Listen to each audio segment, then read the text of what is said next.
So the first thing that I want to talk about is copywriting. Copywriting, so I look at it as weaving a basket.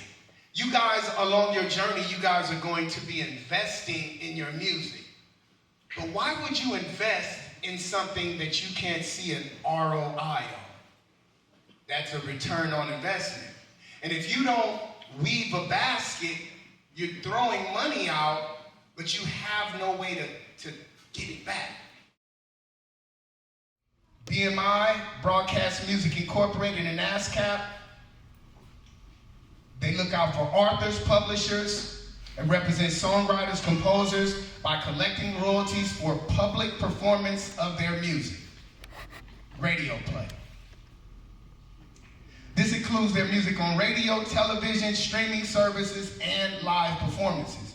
Did you know that if you were hooked up with BMI as an artist or a publisher and you went to perform your music live like today, in the BMI portal, you're able to go inside the portal and say, hey, I'm gonna be doing a show, it's gonna be this date, and then you can get paid for doing your music at that time, right? Based on a mechanical royalty rate.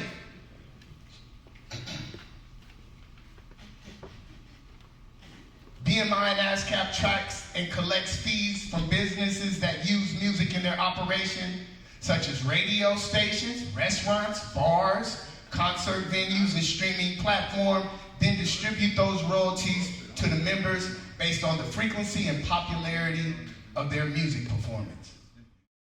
There's a process that you need to register the music with BDS, because stations that are FM, many stations, they report BDS. So just because you get your record to KMEL, if it's not BDS registered, you won't get a click for it. You won't collect a mechanical royalty rate because you haven't registered that song. Are we clear? Then we move on to Songtrust. Songtrust is a music publishing administrator that helps songwriters and music publishers collect publishing royalties from various sources worldwide. They handle tasks like registering songs, collecting royalties, and providing royalty tracking. And then on the other hand, there's Sound Exchange. It tracks the digital performance rights and collects and distributes royalties specifically for digital performances of a sound recording. Have you ever been online and something comes across your timeline and it says, hey, if you want this free book, give us your email, right? And then you give them your email and then they send you a book. You are now in their sales funnel. So until you unsubscribe, they're going to try to engage you. Now, they got you in the funnel. Now they're in an engagement process. Hey, I got a new book. Hey, we got a new book. And what they're trying to do is convert you. So they're trying to engage you. Now they may do a call to action. Hey, go to our YouTube page. Hey, do this, do that. They're doing a call to action. So I'm saying this to you in the sense of, when you have a pay-for-play opportunity, besides being on the mic, your next payment should be going away with the data. The data is the people. The email, the phone number.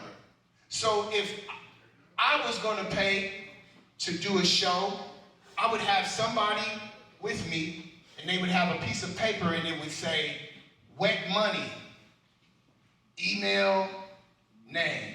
And then when you perform, my beautiful young lady or partner that's fresh would be walking around and say, hey, they have a Wet Money t-shirt on.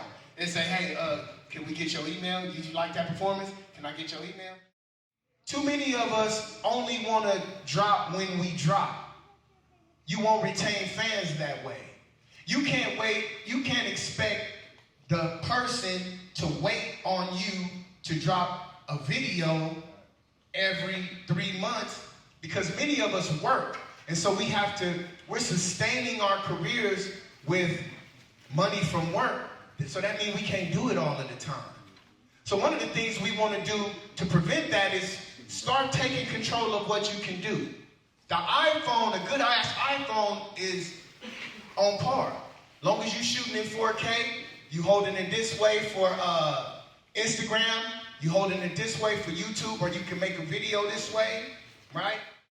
When you shoot your video, you're shooting what you did to get there. You're shooting what you did in the studio. When you pay for a feature, you better have your phone in that feature face.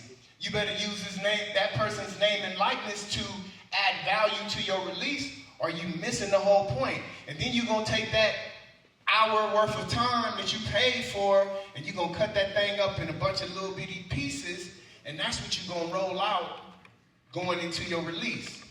We clear? A manager can act as a liaison between the artist and the record label. A manager should not work for the record label. That's a conflict of interest. You get a deal and they say, he gonna be your manager. Hell to the no.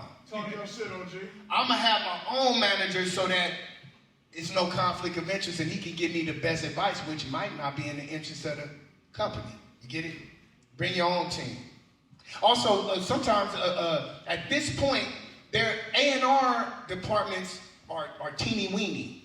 They're firing them. I don't want to get in that. But many of the labels right now are firing the whole departments, and they're very small, and they're relying on companies such as Empire to provide the infrastructure, so there are no A&Rs. So when labels find a good artist, they kind of want you to have a team in place already. Somebody who know how to spend the money when they give it to you. So with that being said, it'll come a time you need a manager. You can start off with somebody that just has the skill set to execute. You know they organized. You know they're not wasteful with their time. I'm not saying all your friends and cousins and all of that, but sometimes that's who it is. Somebody who's passionate and who's hardworking, and then relationships will come. And then, so it's a time for that. I think that's it. Any questions?